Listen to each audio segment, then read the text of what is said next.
everyone. It is Brenda Meller, and I'm bringing you back for another show of my series, which I like to call Enthusiastically Self-Employed. And I'm delighted because today I have with me a fellow member of Innovation Women. Her name is Dr. Sarah Glova. Hey, Dr. Sarah, how are you doing today? I'm so great. It's a cold February day in North Carolina, and being on your show is just the sunshine I need. I'm very excited to be here. Well, I'm delighted to have you. And I'm going to invite our audience, if you're watching, could you please drop a comment below and let us know the live stream is working? It's almost like when we would be at an in-person event, Sarah, I would be tapping my microphone right now before the show saying, "Can you all hear me in the back?" And the people in the back would be like gesturing, "No, we can't," or they'd be giving me the thumbs Or up the if the volume up. microphone. I get that a lot. So we're looking for thumbs up for all of you. So don't be shy. We're live streaming today on LinkedIn, on YouTube, and on Instagram. So if all goes well, we might have some comments coming in from all three networks. So while we're waiting for those comments to start coming in, I know there's about a 30-second delay for that to happen. While we're waiting for those to come in, I asked your name. I said Dr. Sarah Glover, and we were talking about this in the pre-show. And I said, "Do you want me to call you Dr. Glova, Dr. Sarah, Sarah? Like, what's your preference?" So tell our audience what our conversation was and what your preference is and why. Well, first, can I just celebrate you asking this question? I really appreciate it. It's so kind of you to ask folks how they want to be addressed or what name they go by, how they pronounce their name. Great question. So for me, I'm trying really hard to embrace Dr. Sarah Glova as a label, really. And the reason is I've seen in the research women are less likely to put those kinds of titles or to announce their certifications. And when I saw that research, I knew that was something, I'm going to have to take that on. It's not enough to amplify the research. I got to walk the walk, talk the talk. And so I have been trying really hard to put that stamp on everything. My kids jokingly sometimes call me doctor. So I'm really trying. That being said, Brenda, we're friends. We're both in Innovation Women. Please call me Sarah. Mhm. It's important.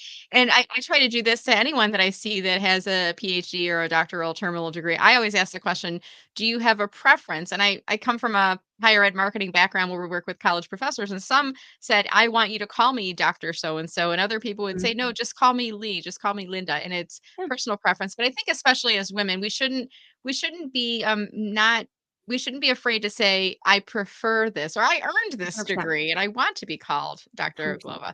By the way, did you hear she corrected me? I said Glova and she corrected me Glova. So thank you for that in there. So we are here today not to talk about how to pronounce names, but instead we're going to talk about the topic on screen here: how completely normal people do big effing things. And I try to stay away from using expletives for personal reasons, but also I know if we use those on YouTube, our video will get like marked for profanity. But I think it creates some interest and intrigue for the title. So before we get into that conversation, Sarah, why don't you take a few minutes and tell us a little bit about what you do and who you help?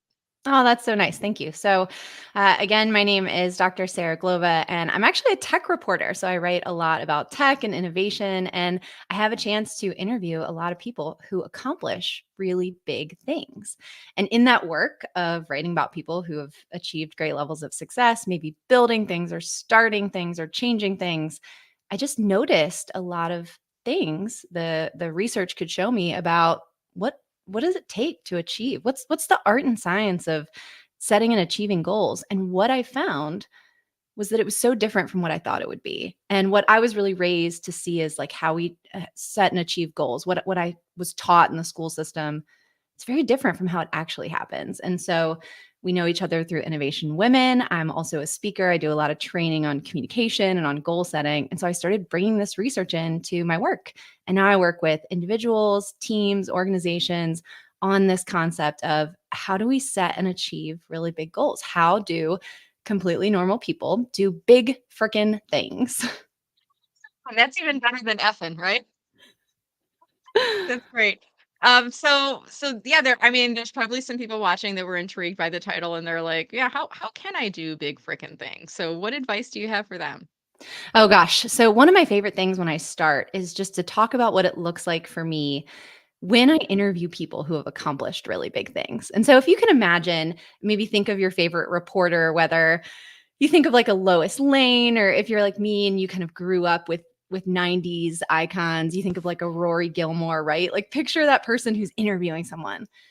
And imagine what it would be like to be kind of around people all day who are achieving things. You start to put them up on a pedestal a little bit, right? Because these are people, I mean, some of these people have just got millions in venture funding, or they're on their third startup, or they've invented some technology that's changed the world. And a mistake I used to make is I would put these folks up on a pedestal and I would picture them as having something that maybe I didn't. Like there was some kind of trait that people had if they were going to achieve things. They had like the achiever trait or the Right? achieve zone in their body or something. And the biggest thing I could share is that that's just not the case. There is not some trait or bone or thing that people are born with that allows them to achieve really big things. And the people who achieve these big things, the people that I get to interview, Brenda, they are so normal. Like they're so normal. Like I can tell you so many examples. Like there's the guy that I was interviewing kind of recently who's really involved at his VC firm, and I won't share his name, but he joked with me about how terrible he was with details and paperwork to the point where multiple times he has had his license plate taken for not renewing his car registration in. Do that. So he does that too. It's like a right? He's so complete. Or Yeah. like I talked to a woman who has a really amazing fintech product, had to do a podcast on personal financing when she was going through like some potential bankruptcy things. But because she was in this fintech space, this was the podcast. And it was such a weird moment for her. And we talked a lot about that. And it was about this big conversation on imposters that like, man, these people are so wonderfully like mortal. And so the first thing we can do is this empowering thing of realizing like they don't have anything that I don't have. Like they are Yeah. just as normal and mortal as I am. So it's not that they're consistently great in everything. They might be great in some things, but they're really normal just like all of us. Is that fair to Yeah, say? I love that. What a great phrasing. Yeah. So a lot of times I'll say their accomplishments are really impressive, but they are still normal. And it's those normal people who achieve those really impressive things. And the impressive label goes on what they've achieved, but it's almost too much to put that label on a person. Nobody can be that all the time. It's Yeah. kind of freeing to not have to be. So in your conversations with these people, was there some event that propelled them to achieve greater things, or was it a mindset, or what was it that caused them to cross over into doing better and greater things, would you say? That's a great question, and it's perfect and in line with the kind of research that I share. So we have to start with this idea of like, okay, these folks are normal. But then the natural next question is exactly what you just shared. Like, great, they're normal. What Right. do they do then that I can do? Like, if it's not that they were born with some achiever bone, then what is it? And I think I have the answer based on I've been working on it for about 7 years now. And I've been trying to distill all the research and all of what I've observed into something that people can easily digest if they want to achieve something really big. And I've been working on a format again for 7 years that distills it all down to one page. And so I'm going to try to share as much of that with you as I can today.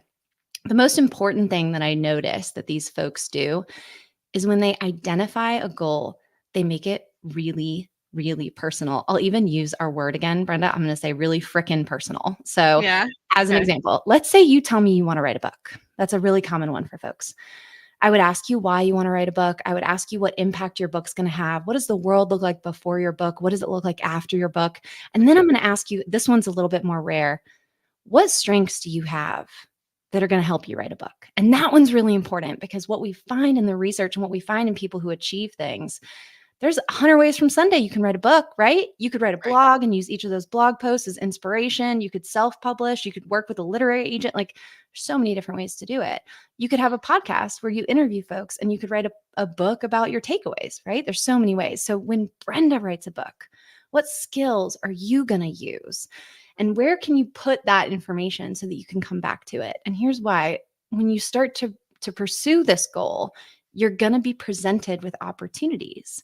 Mhm. Do you want to have a LinkedIn live show? Do you want to start a newsletter? Right? Do you want to do X and Y and Z? And you're going to go back to that list of strengths and evaluate your options, not against what you think you should do, but what you're already good at. And so when I say they make their goals really personal, I don't just mean that they understand the why and the impact. They do, that's important, but they know their skills and they Yeah. know how they're going to apply their skills to that goal. Does that make sense? Absolutely. And I think for some people, when you talk about the book analogy, I was thinking like back in the day when I wanted to write a book, and I was always like, well, I want to write a LinkedIn book, but there's a lot of LinkedIn books out there. There's so many people that have done it, been there. And it was like for the longest time that was holding me back, is like, how would this book be different than anything else is out there? But your tip was, to make it really effing freaking personal, I think what we said. Yes. Yes. Really and, like, for me, I'm like, I need to make it my own personal perspective on LinkedIn. So, Mhm. then it did I mean, I guess I actually did what you're describing. I made it personal to me and then relatable to my audience. So, do people get stuck on that a lot, or is it like an aha moment and that's what causes them to move forward, do you think? Yeah, it's a great question, and it's different for everybody. I do a one page to impact workshop where I walk Mm, folks through a one page tool that I've created that helps them to reify their goal, to take this abstract thing and make it real. That's what the word reify means. And some people, I mean, it's like right away. They just needed it like a light switch. And other people work on it for months and contact me, 6 months later and say, I've figured it out. And I think both are great. There's no right or wrong. There's no good or bad. Any tool that's helping you process something, if you have a lot of content to work through, it might take you a little bit longer. For some mhm, folks who do find it to be an aha moment, I think what's freeing about this concept of making the goal really personal is it removes the need to do it the way that others have done it. And I think sometimes when we observe someone else who has done something, so say let's say you go to a community college class on how to write a book. mhm, And they bring in a panel of folks who all talk about how they wrote a book. And let's say you're listening and you just get this sense of overwhelm.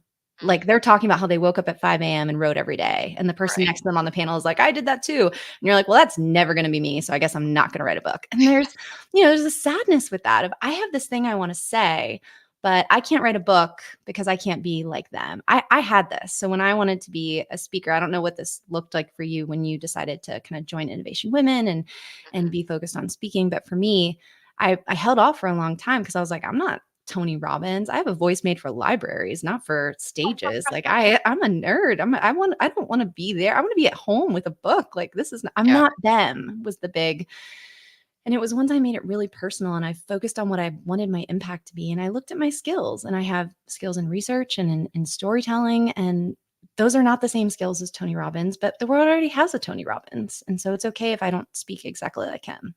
And some people don't like Tony Robbins. Some people need another type of a speaker, another type of category, and I think that's powerful too. There's space for all of us that are Yeah. out there. And we're here today talking about how completely normal people can do big freaking things. And I know there's some normal people in the audience that are like, I could never write a book. I could never be a speaker. I could never launch my own business. I mean, what do what would you say to them, Sarah? They're watching this right now because they're intrigued by the topic, but they've categorized themselves into the I could never do this. But Yes. you're trying to say, yes, you can. What would you say to Yes, them? you can. Yes. I think one of the things that folks who don't believe they can, one of the things that they find really encouraging is the second part of my tool, which breaks a big goal down into smaller steps. And I am not the first person to recommend that, right? When we talk about big goals, a lot of times one of the tips is break it down into smaller steps. But here's kind of a new school way of thinking about it. Old school is, break it down into steps so that you can have this 5-year plan and you can have a long-term approach and, Mhm. what is it? Measure twice, cut once or something. Like the Yeah. goal of breaking something down was so that you could have a perfect plan. That's not what I'm talking about. When I say break it down into smaller steps, the goal is find a couple steps that you'd be comfortable trying right now. You feeling a little bit nervous about this idea of writing a book? That's fine. Let's Mhm. break down some smaller milestones. Maybe you could start with some blog posts or some Yeah. LinkedIn content. Maybe you could start with some kind of accountability group that's helping you write or a newsletter. It's a bias toward action. In the old days, maybe we could have a 5-year plan. But if you had made a 5-year plan 5 years ago, that would have been March of 2019. And I Mhm. don't know how much of that plan would be relevant today, right? And so when we say Yes. break it down into smaller goals, It's so that you'll frickin' start. We're using frickin' a Right. lot today, Brenda. It's so that you'll start. It's this bias toward action. Like, I'm not going to sit in my office and work on a perfect 5-year business plan before I start a business. I'm going to take small steps. I'm going to start interviewing folks who might be good customers. I'm going to start a pilot project. And it's not because I don't believe this will work. It's because I believe in experimentation. And I understand that I can't know what's going to happen in 5 years. I definitely didn't know 5 years ago what was going to happen, right? I Right. can't know what's going to happen in 5 years. And so if I have a big goal, but I'm intimidated, I don't believe I can, one of the best things I can do is take some small steps. And I love on my sheet, I just have people pick 4 dates, like pick 4 dates Mhm. and then set down some small goals for what you want to have done by then. Things that will encourage you to experiment and really put yourself out there and to focus on the crucial actions, not, oh, I got to file for an LLC and I got to have business cards and I got to have a website and maybe I need new headshots. And, we do all the things except work on the thing, right? Right. Make those 4 deadlines and put some crucial action goals next to them so that you're making real progress and so that you're having that bias toward action so that you're starting. I love it. And I would add on to that too. And I just put the tip up on screen. Pick 4 dates and set small goals to achieve by those dates. Like, tell someone, by March 30th, I will have an outline for my book, for example. I'm making that up. By April 15th, I'll have my taxes filed, but I'll also have a speaker demo video started. Like, commit to those things verbally. And I did this actually when I created my book. I told my audience I'm doing a book, and I said, and when you see me, or if you have my cell phone or messages, like, text me and say, how's your book coming? Because I found that it helped to create some, you talked about this earlier, accountability, and whether you're using an accountability partner or accountability group or whatnot. I found that was really effective. Do you think that's also a part of this? I mean, like, telling others and getting others to support you along the way, or does it all need to be inside your own mind? What do you think? I think that anyone who's heard me speak before is going to think that I asked you to ask that question. And I just want to recognize what an incredible interviewer you are because I did not Uh, ask you to prep that question. And literally the third big thing on this one page to impact is who's in your corner. What does your crew look like for this? We have a joke when we talk about this that there's no such thing as a self-made man. And Arnold Schwarzenegger is who said that in a really great way.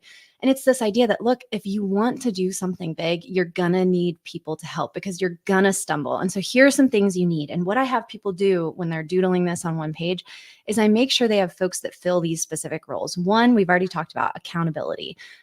This person doesn't have to know anything about your goal. They don't have to have written a book before. They just have to know that you want to write a book and that you're going to do it by XYZ deadline. So, who's your accountability group or partner? okay. Another is a mentor. A mentor has been to the places that you don't have access to yet. And so, when you have questions about getting there, you can ask this mentor. So, you need some folks who have been to the places that you haven't been to yet. That's really important. You Mhm. also need a coach. A coach is different from a mentor. A Yeah. mentor is like, oh, I've been to a boardroom before. Let me tell you what that's like. A coach is going to watch you from the sidelines and give you critiques on how to get better in the moment, right? Mhm. And so that's really different. I encourage people to think out of the box. When I started my business, I could not afford a coach. And so I bartered so that I could work with a coach. I mean, there's so many possibilities, but coaching is absolutely something that's really crucial to improving your skills. And I don't know if you've worked with speaker coaches, Brenda, but I Mhm. found speaker coaches to be really helpful. Coaching is important. So we've talked about accountability, mentorship, coaching. Another one is inspiration. So where do you go to be reminded of Yeah. why you wanted this goal in the first place? And then a final one I'll mention, I really like this one. This one's unique to my model, and I call it Tuesday Friends, or I call it Same Path, Similar Shoes. And it's the idea of people who would recognize what your Tuesday nights look like. I've got 2 young kids. So right now, my Tuesday nights are a flurry of like, where are your Mhm. soccer cleats? And did we pack lunches? Yeah. And I don't know if your blue sweatshirt is clean, but I can go look. And also, I have this article deadline. So I need you to go to bed. I love you so much. Please go to bed because I have this article deadline that I need to write.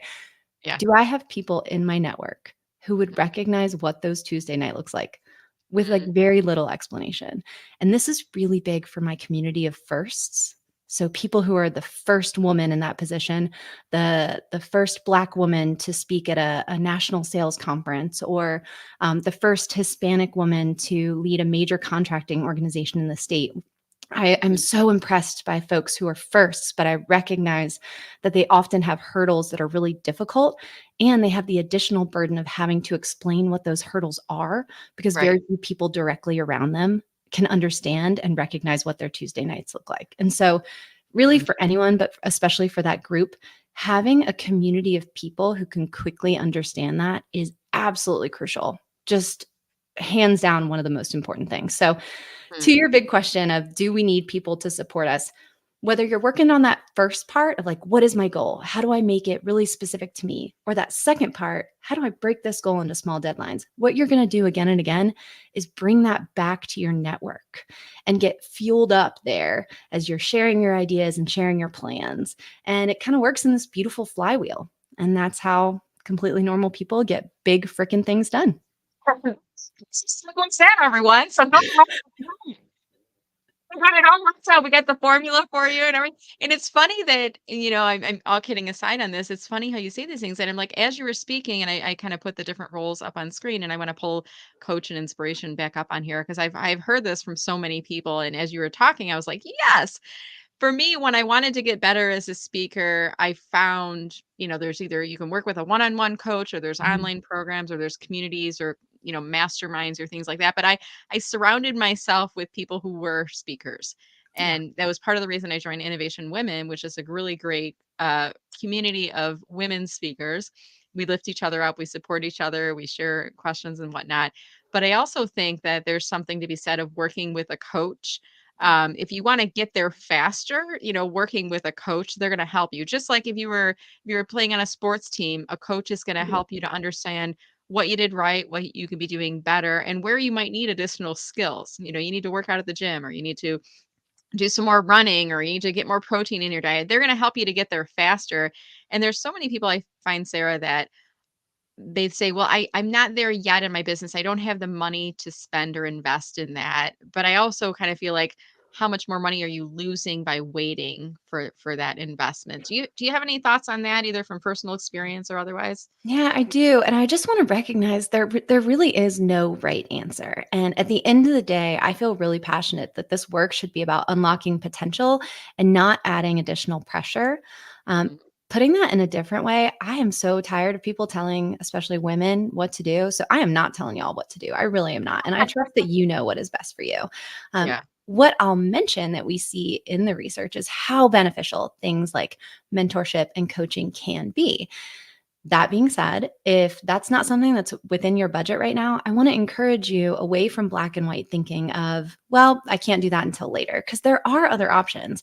There are programs that will allow you to do this in a group format that are much more affordable. Yeah. Sometimes, if you are still in a workplace, if you haven't completely shifted into full time entrepreneurship and you still work with an employer, sometimes an employer will provide discounts on things like coaching programs that can be really great. That's a huge, huge thing. But also, you can barter. So, Yeah. if you're somebody who can write social media copy or do other things, reach out to some coaches and see if that's something that can help them. One of the reasons I'm a tech reporter Mhm. is because when I started my business, I wanted to go to all these professional events, these amazing conferences, Mhm. and I couldn't afford to as an entrepreneur. I couldn't pay $800 to go to a conference. And so I would reach out sometimes and say, like, hey, do you need a blog post? Do you need a Right? Twitter Yeah. reporter for the day? Can I come to your event? Here's what I can offer. And eventually some of my stuff started getting picked up by our local news organization. And so what a That's great awesome. example of, that using your skills piece. You can also do that to start establishing some of these relationships. Now, the positions on your team will stay the same, right? If you're in a major league baseball team or a backyard league, there's still a first base person, right?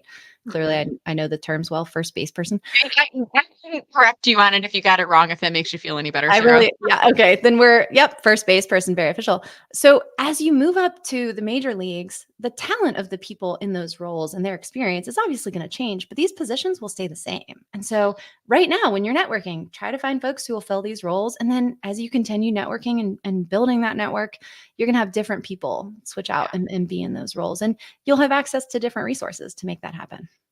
That's awesome. And I'm going to shift gears now. I want to bring our audience into the conversation. If you're watching along, if you have any thoughts you'd like to share on the conversation or any questions for Sarah, please drop them into comments. And I was thinking of of both a comment and a question that I wanted to ask of you.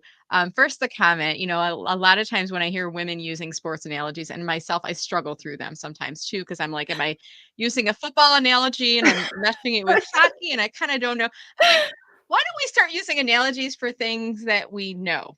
So, Let's for go for it. example, it's like a working mom. You're Mm. juggling the kids and doing all the things over here, and then you've got the bake sale, and you've got this. And by the way, you're trying to move up. It we're like, let's draw from, sometimes I feel like let's draw from those analogies, but then let's also draw from some of our entertainment analogies too. It's like when you go to the salon. Sometimes you just want a haircut. Sometimes you want a mani pedi.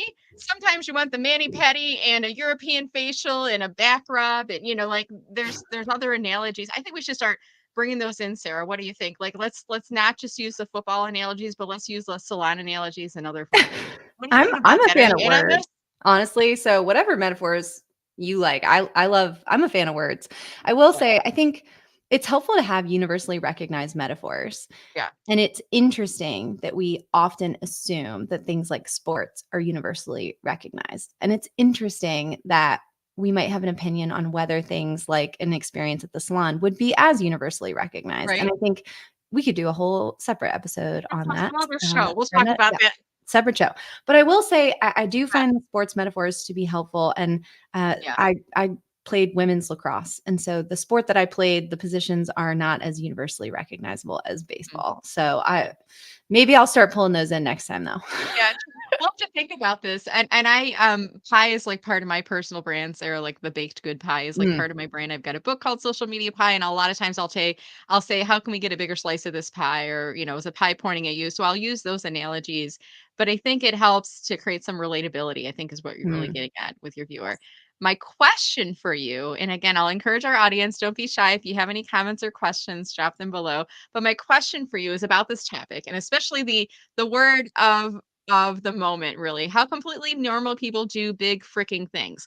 Now, have you always used a intriguing slash controversial word Hmm. such as fricking within titles for your events? Has that always been a part of your personal brand, or has that been a shift for you? I was just curious about that. Yeah, what a cool question. Mm, I think that I tend to try to have shocking headlines, and maybe that's because of my background and how much mm, writing I've done. That being said, I have a rule that I use with when I teach that I use with my communication students. And it's there's no such thing as always or never in communication because a lot of students that I work with, especially, they want rules. So they want me to tell them how long something should be, how many slides something should be, how often you should do something.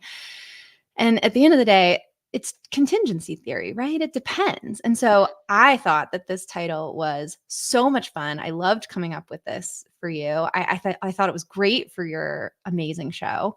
Would I yeah. use it everywhere? Mm, probably not, right? Like there are some spaces where this would be not as appropriate. I think that grabbing people's attention is important, and that when we do that, we just have to think about our audience Mhm. and take them into consideration as we think about how we're gonna grab their attention. Yeah, that's good. And I see some people on LinkedIn in their headline, they'll use fricking, but it's not fricking. They use the Yeah, actual word. And yeah. I'm like, you be you and you use that. Personally, I don't like to use words that could be offensive to people, and that's just my personal preference. And some of those people will say I'm fine offending those people because those aren't my people. Those aren't the Mhm. clients that I work Learn with. what And I makes think it them all private, comes yeah. down to values, which is, I think, a really nice tie-in to the show here today. And we're talking about how completely normal people do big freaking things. We're seeing some comments starting to come in. And first, I wanted to pull this up from Kate. She said, "Boise." Uh, Sarah, I mean, I know you from Innovation Women, and I've only had interactions with you on our Speaker Friends Fridays, which are like probably 50, 60, 80 people on each call. And you stood out for me from there. Your personality, your voice stood out for me from there.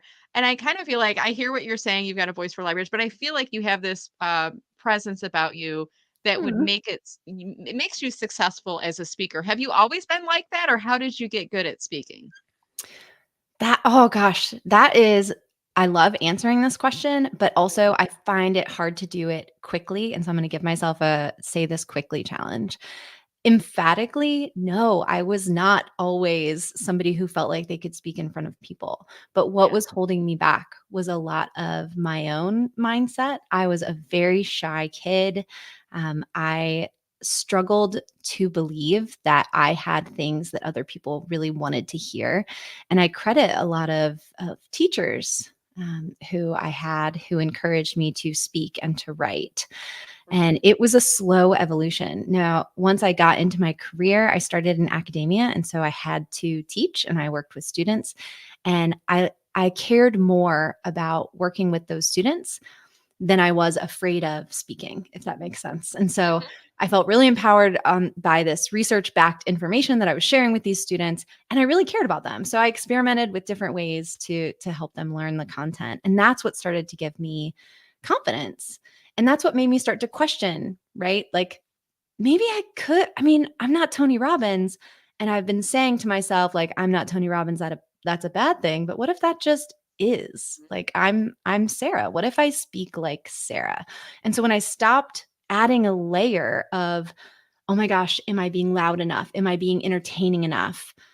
And I just started being me, I could focus more on the content and the audience, and my information got better. So it came down to a lot of authenticity, self love, just kind of the things I feel like we have to learn when we're in Yeah, our 20s and our right. 30s. It Yeah. is, and it's really as with age too, and I relate a lot to your story. Like when I was little, I was shy, and Mhm. I was did well academically, and I was really nervous raising my hand because I hated to speak in front of the classroom. But I figured out at one point I need to get over myself because if I want to be more successful in my career, I've got to be comfortable speaking. And then I kind of leaned into Toastmasters and some other groups too. Mhm. I see that we have a comment from Susan. Hey, Susan. And Susan says, she loves that comment. The world already has a Tony Robbins. What can I offer that's different? I Mhm. would love to see Sarah for our audience to be like, I want to be like Sarah Glova. Like let's make us the household name that we reference. And, Mhm. there are already the Tony Robbins of the world out there, but how can we be different? Did you want to add anything to that?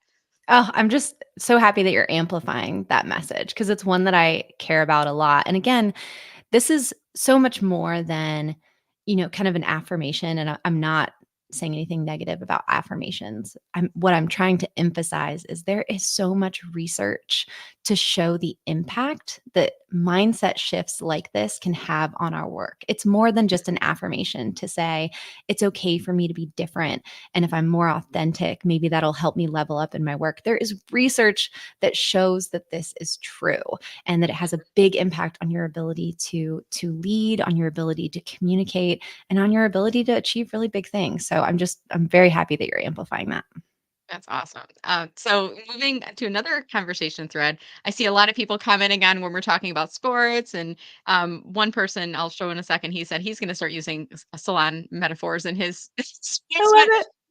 Alexis Smith, she said house building analogies because Oh, we can all so talk good. about that: the foundation, the basement, building up, having right. So I think Love that's it, something Elizabeth. that's universal. That's maybe not male or female specific, and I think we all have knowledge of a house, right, Sarah, that we could bring into those stories. Love it. Yeah, great. Kate, you said I would watch that show, and I'm not sure what show you were talking about, so you'll have to Uh, drop into comment. Do you I think remember it's what when show we you were were? joking about needing an extra show to explain Oh, yeah, yeah, the yeah. word. Yeah, Yeah. that's so So good. this is Thanks, another Kate. thing that happens with me, Sarah. I don't ever make mistakes. I have learning experiences, and Yes. I always like tell people when I have a learning experience. And part of this is like as you get older, your memory starts to kind of go. I blame it on mommy brain. Like with child number one, I was fine. After child number two and all the sleepless nights, I noticed that my brain cells weren't populating back. Forget things. So I probably would have watched the playback, Kate, and then I would have been like, oh yeah. But I brought Sarah on this show so she could help me out and remind. Okay. So that would be another show we talk about. So Love it. here is the comment from Mohan. Hey, thanks for watching today. And he says he'd love to bring sports metaphors into his examples. He needs to figure out how to bring the salon metaphors. Mohan, let me share this with you. If you use salon metaphors in an audience and you've got women in the audience, you will have fans, raving fans. They will so appreciate that you're not just using sports metaphors, but that you're using salon metaphors in there. Would you agree with that, Sarah? Yeah, I'm trying to think of which ones I'm going to start using because I'm going to be honest with you. I'm not a salon person. I do Yeah. think that almost any audience would appreciate you doing something different, Mohan. And I think especially women who often don't see Mhm. themselves in the metaphors that are shared. So I'm trying to think, like, I think I use a bookstore metaphor a lot. I think even if Okay. you're not a reader, there's something really peaceful about like a bookstore or a library. So I do think that can be a really interesting space. I think nature is really interesting for metaphors. I love using That's like good. weird things in nature to Mhm. try and explain things and give folks a metaphor for things. Like I was talking in a couple newsletters ago about a style of tree that looks like it's a lot of trees, but it's actually one tree and it's a Mm. network and it works together. And that it was an interesting metaphor to use that was, sports free. I like that. And sometimes we can just use things in our surroundings. As you were Mhm. talking about nature, you reminded me, I did this as a LinkedIn post along probably about 2 years ago. It was during the pandemic. I was outside walking, and you know how you see those posts in your neighborhood with all the yard sale signs on Oh, them? yeah. And it was this post that had like, it was just like a million nails. And the nails were still hanging onto the post. And I did a post about it, and it was like, what are you still hanging on for? Like the nails on the post have done what they needed to do. They were holding the sign at the time, and the sign's no longer there, but the nail is still hanging on. And my analogy was sometimes we as employees of a company have gone beyond our useful life at the company or the Mhm. happiness part of our time at the company. We're no longer happy there. So what are you hanging on for? Mm. So sometimes I like to use like things that we experience as a part of our analogies, but I think that sometimes it's just sharing some different perspectives and connecting the dots with those things too. Yeah. Oh, I love that. And I will say something I've learned as somebody who often writes on deadline is that if I am churning out content on a consistent Mhm. basis, those kinds of stories appear to me so much more easily. It's like anything else. Yeah. Like when you're working out a muscle and Mhm. you grow it and it strengthens over time. And so if you're somebody who does want to write a book, start a podcast, produce more art, start a company, whatever it is, those actions can feel really difficult at first. And that's one of the reasons I love setting not one, not two, not three, but four deadlines for yourself. And then some mini milestones underneath that, because it's going to encourage you to have to get consistent enough to experiment Mhm. enough to where you're going to get past that awkward first part. Look, it's hard. In all of this, I say, some of this is really simple. That doesn't mean it's easy. These Yeah. mindset shifts are not meant to be difficult to understand. They're meant to be simple, but the work can still feel really hard. Getting up and working on a book and writing, that can be really hard. And so I'm Yeah. not saying that it shouldn't be hard, but I am promising that it does get easier. And so somebody like you who's writing those stories, sharing stories on podcasts or in LinkedIn posts, the Mhm. more you do it, I'm sure you've seen this to be true too, the easier it gets, the more you observe things around you that can be good content for that. Absolutely, and there might be someone out here today listening to this episode or watching it on YouTube or maybe listening to the podcast later that's like, "Oh my gosh, how did she do these shows?" And I've been doing this for actually for 5 years. We started in 2019 with this Ah, series, and I've been doing these year over year, and you just get a little better each time. And even in the pre-show, I was running through Sarah. I do like a run through, like, here's how things will flow and here's what's gonna happen in what order. And you commented, you're like, "Wow, just you got it so down to such a great process." And she's like, thank you. And I'm like, well, thank you for telling me that, because I in the beginning it wasn't quite as smooth. But I, as a completely normal person, I do big freaking things because I do a lot of the things that you talk about. I set some goals, and surround myself with awesome people like Sarah. Speaking of surrounding yourself with people like Sarah, I want to pull up her LinkedIn profile up on screen right now and ask you, Sarah, would you be open to connecting with people who are listening to this or watching the podcast later? yes, please feel free to connect with me. All right. And for those that are listening on the podcast, her name is Sarah Glova. It's Sarahglova. If you're looking her up on LinkedIn, I'll make sure to drop the link into show notes as well. And then, Sarah, if people are interested in working with you, we haven't even talked about your business yet, but tell us a bit about your business and what are some of the services and expertise that you offer.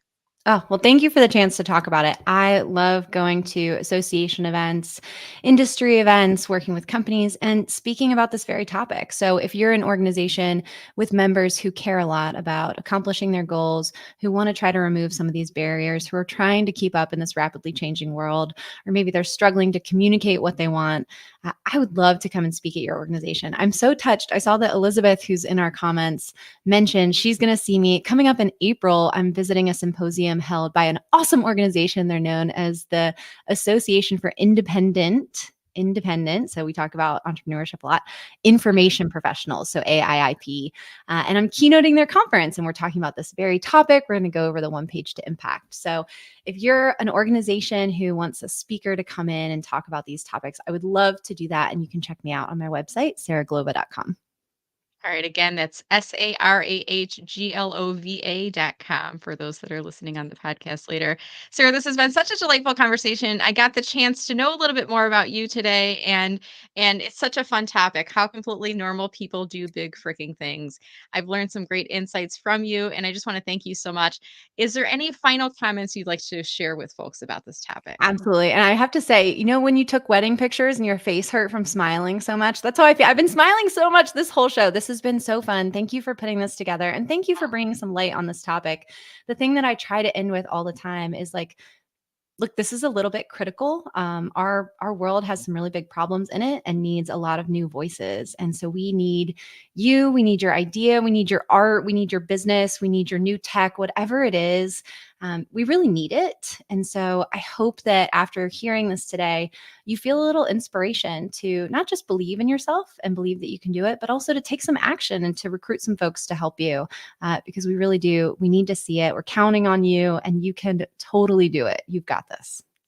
Oh, love it. Such great inspiration. And I feel the same way. I feel like, part of my why I love doing like these podcasts, these interviews, but I always bring on people selfishly that I want to hear from. And like I said, when I was interacting with Sarah on Innovation Women, I'm like, oh, she'd make a fun interview. And I honestly feel like the more we smile, I don't know if it helps with our aging or whatnot, but I feel like it does work the smile muscles in your cheekbones because you get off and you're like, it's like we've been smiling for an hour, we've been laughing but thank you for giving my face a workout too. I love it. This was my workout for today, and I will 100% take that. I love it. Oh, awesome. Well, I want to thank our audience for watching. And by the way, Sarah and I are you're self-employed too. You work for Oh, yourself solely now. a Is that right? thousand percent. Okay. 1,000%. Yeah. Okay, so we are enthusiastically self employed and we no longer receive a performance review. So, my friends, if you're watching this, I would love it if you could drop a comment below before you leave today and let us know if you enjoyed the broadcast, the topic today. We'd really appreciate it. Additionally, I'm going to give you a little tip as your LinkedIn coach, and that is this: if you have not yet posted on LinkedIn this week, this month, this year. As soon as the video is done playing here, you're going to get a little share at the bottom. Click on share and share this video as a LinkedIn post. Tell people something that you learned from watching or why they should Mm. watch it. And be sure to tag Sarah and myself in the post. Now, remember, tagging, you use the little at sign. So type in at Sarah and it'll pre populate her name and then at Brenda Meller. Tag us, we'll get notified. We will comment back on your post to help to give you a little jump start in the reach of your post, and we would appreciate it as well. So, with that said, stay safe and stay healthy, everyone. We will look forward to seeing you on LinkedIn, and we hope you will be doing big freaking things in the future. Take care, everyone. See you, Sarah. Bye. Thank you.